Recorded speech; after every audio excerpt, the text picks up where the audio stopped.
When the house rose last evening, I was in the midst of an argument concerning the propriety of exempting government companies from the provisions of company law. I wish to make it clear that where government owns 100% of the shares in a company, obviously, many of the rules applicable to ordinary companies cannot be applied.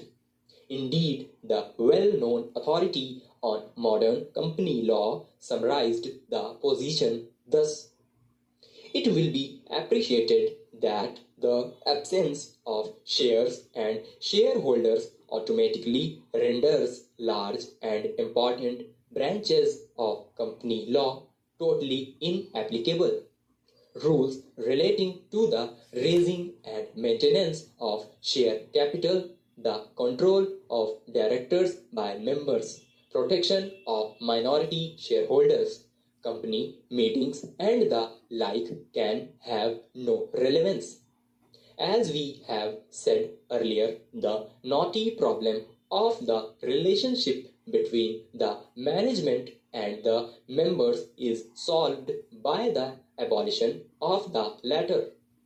But the approach of our joint committee to this problem is difficult to appreciate. Government companies are put in a peculiarly privileged position. Last night, I happened to peruse the minutes of the 14th meeting of the Joint Committee which considered this question. The recommendations submitted by the Finance Ministry miss the point.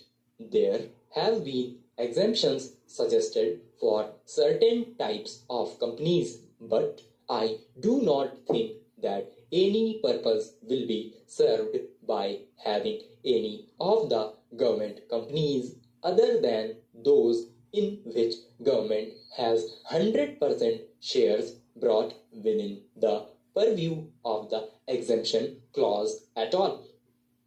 We have to bear in mind that a government company in which 51% of the shares are held by the government is not a company which is the exclusive property of the government.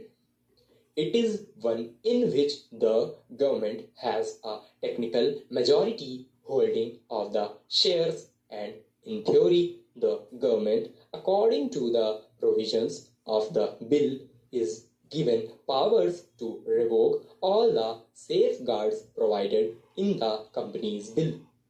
Let me read out briefly the particular section which covers these exemptions.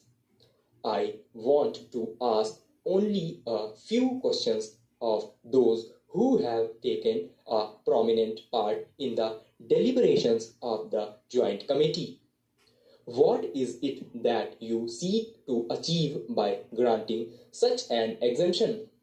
The government can, if it deems necessary, cheerfully decide one fine morning to exceed the overall limit of managerial remuneration laid down in clause 190.